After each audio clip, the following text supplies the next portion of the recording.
this story's a pretty good one, so let's just enjoy the thunder and the rain. And this is how the story goes. There's a woman called Jean, who is a con artist and was a very, very nasty person, and eventually she ended up, after committing several crimes, murdering her husband. So she went to court, she put on an act, like she always did, to make herself look, innocent and vulnerable and, fragile. And although she, swore that she never actually did it, which she did, the judge finally sort of saw through her and gave her life in prison.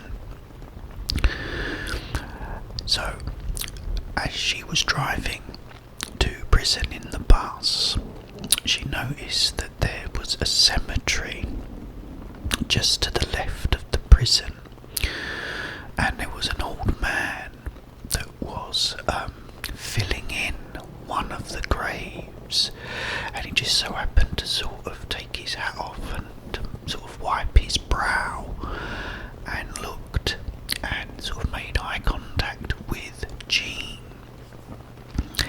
Anyway, Jean now got put in a cell with this old woman, and Jean immediately just gets on the bottom bunk, and the old woman said, "That's been my bunk for 10 years." And Jean said, "Well, I don't care, it's mine now." Anyway, as Jean was coming into the prison, she had this gold lighter, really nice gold lighter, and that was taken off of her. The old woman then says, "Oh, I can't wait until you meet Cynthia." So Jean says, "Well, who's Cynthia?" And the old woman says, "Oh, that's the woman that runs this wing. She goes, she's gonna love you." So immediately Jean wants to go and find this Cynthia. So she goes walking around and finds her, and goes up to her and offers her a cigarette, and she goes, "Oh, thanks," and then she pulls out Jean's lighter. So Jean looks and says, "Oh, that's a nice lighter, you must be very well connected in here to be able to get a nice lighter like that." And Cynthia said, "Yeah, I am." She said, "I'm very, very well connected in here." So Jean then says to her, "Look, can you help me escape from here?" And the woman, Cynthia, says, "Get out of here, I'm not helping you," pushes her away. Then a big fight breaks out, and Cynthia starts beating up Jean. Luckily the fight gets broken up before any sort of real harm is done, but she's then taken to the warden, and the warden says, "Well, I've heard about you." He said, "You've got away with assault with a deadly weapon and all these sort of cons that you've done and everything, But she puts on the act again and says, "Oh, please, warden, if I'm never gonna survive in here, otherwise I need to be away from her, from Cynthia, because she's gonna kill me if I stay here." So the warden says, "Look,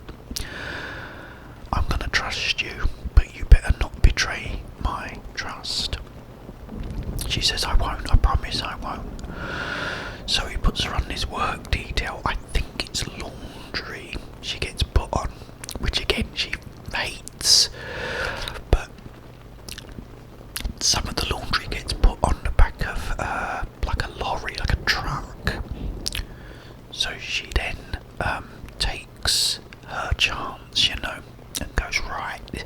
So she gets a bag of laundry, throws it in the truck, but then quickly climbs in and buries herself underneath all the bags.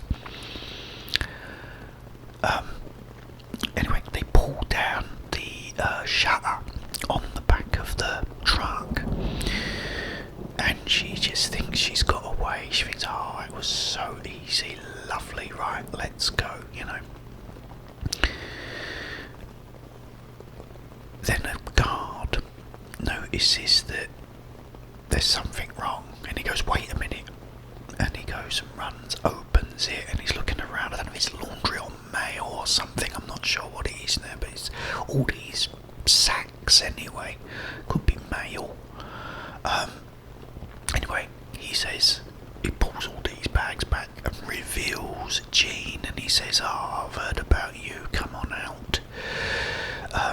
She then gets put in like this solitary confinement. However, Cynthia is there and gets to Jean and again beats her up, but a lot worse this time. So she then gets put in the sort of hospital ward, the whatever it is, like a medical ward or whatever. So as she's sitting in there, she sort of gets up out of bed and has a little walk down the corridor, and in this little room is this old guy again, but he's making a coffin. So she goes in and she says, oh, hi, what's your name? And he says, oh, I'm Sid. And he's got these big, thick glasses on. She goes, oh, I'm Jean. She goes, so what do you do? And he goes, I make the coffins, he said, and he runs the sort of sick ward and overlooks that, he said, and also, buries the dead when they die, because this is all, there's like this part of the ward is all the really sick people and elderly people. All of a sudden, you hear a bell donging. So Jean says, what's that? And Sid says, that is the bell telling me that someone has died. He said, so I have to go. So she says, oh, okay, well, it's nice meeting you. He said, oh, and you too. So she gets back in her bed. The next day, Sid comes in and he goes, oh, how are you? How are you feeling? She said, I feel a lot better. She takes a look at Sid's glasses. She goes, are they for cataracts, those glasses? And he says, yeah. He said, I've got it really, really bad. He said, I'm waiting for the state to send me a letter to see if I can have an operation. He said, because I can't afford to pay for it. He said, so I'm waiting to see if the state will pay for me to have this operation. So she goes, oh, okay then. Then a letter comes, and it's his letter from the state. So he'd taken off his glasses and put them on the table next to Jean, and he's rubbing his eyes like this, and she said, it's getting worse, and he said, yeah, he said, it's really awful. Anyway, he has the letter, goes over to a desk, opens it, and looks around for his glasses. He goes, oh, where are my glasses? So Jean picks up his glasses, and as she's about to give them to him, she goes, they're here. She deliberately drops them on the floor and they smash. She goes, oh, I'm really, really sorry about that, Sid. He says, don't worry, it doesn't matter, it's an accident. So she says to Sid, would you like me to read it for you? And he says, oh yes please, thank you. So he gives her the letter, says that it's been approved and he can have his operation. But Jean, being the nasty person she is, looks and says, "Oh, I'm really sorry, Sid. They've turned you down." So Sid is now really, really upset, and he says, "Well, what am I gonna do?" He says, "I can't afford to pay." So Jean then says, "Well, if you help me, I can get you that money." She said, "I've got lots of money outside of here." So she says to him, "If you help me, I'll help you." He goes, "Well, how can I help you?" So she says, "The next time someone dies, let me get in the coffin with that person. You bury me in the cemetery like you do, and then an hour or so later, come and dig me up, and then I can get away." So Sid says, "I can't do that." He says, "You're crazy." She goes, "No." She goes, "I can last in there for an hour or so, and then you can come back and dig me up later that night." So Sid thinks about it and he agrees, and he says, "Okay." He gets her a copy of the keys to the cells and to the coffin room. He goes, "Take these." He goes, "As soon as you hear that bell again," he said, "quickly come out and get in." So she says, "Okay." She thinks, "Oh great, I've now sussed it now, this is it." Later that night, the bell starts to dong. So Jean thinks, this is it, this is now my chance. So she gets up, she unlocks the cell door, goes to the coffin room, unlocks the coffin room, and goes in. The coffin room is pitch black, dark, she can't see a thing. All of a sudden, a sort of flash of lightning comes through a very small window at the top, and she sees there, on a table, is the coffin with the lid on it. So she quickly goes over to it, lifts up the lid, climbs into the coffin and lays down and puts the lid back. Then waits. About 2 minutes later, she can hear people coming in and picking up the coffin, carrying it all the way to the cemetery, which is just outside of the prison.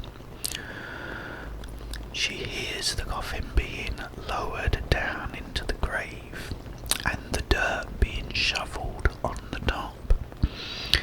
She's now absolutely delighted, and she thinks, "Yes, I've done it again. All I've got to do now, wait for Sid to come and dig me up, and I am out of here." So she waits, and about an hour passes, and she thinks, "Oh, that's alright, Sid will be here any minute now." Still no sign of Sid. 2 hours pass, still no sign of Sid. So she thinks, "Oh, well, he's got to come sometime, surely." Anyway, so she's just laying there, and it's pitch black in this coffin. She sort of lays there and thinks, "Well, who am I laying on anyway?" And happens to reach into the pocket of the dead body, pulls out a book of matches. She strikes one of the matches and lights it, and then moves it to the face of the person she's actually lying in there with. And lying there in the coffin is Sid.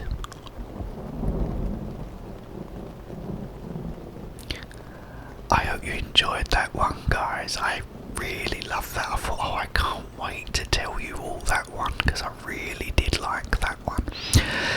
Again, it's loosely, well, it's based on, I think, I can't remember if it's a Tales of the Unexpected or it's I think it could be a, oh, what was that other one called?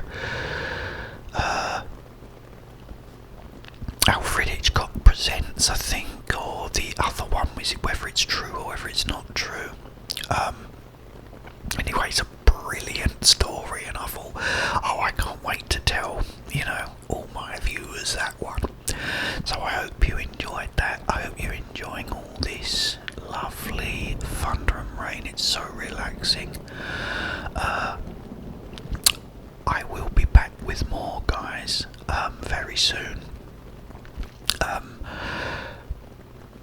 So stay tuned, and I will leave you with this wonderful thunder and rain. So have yourselves a wonderful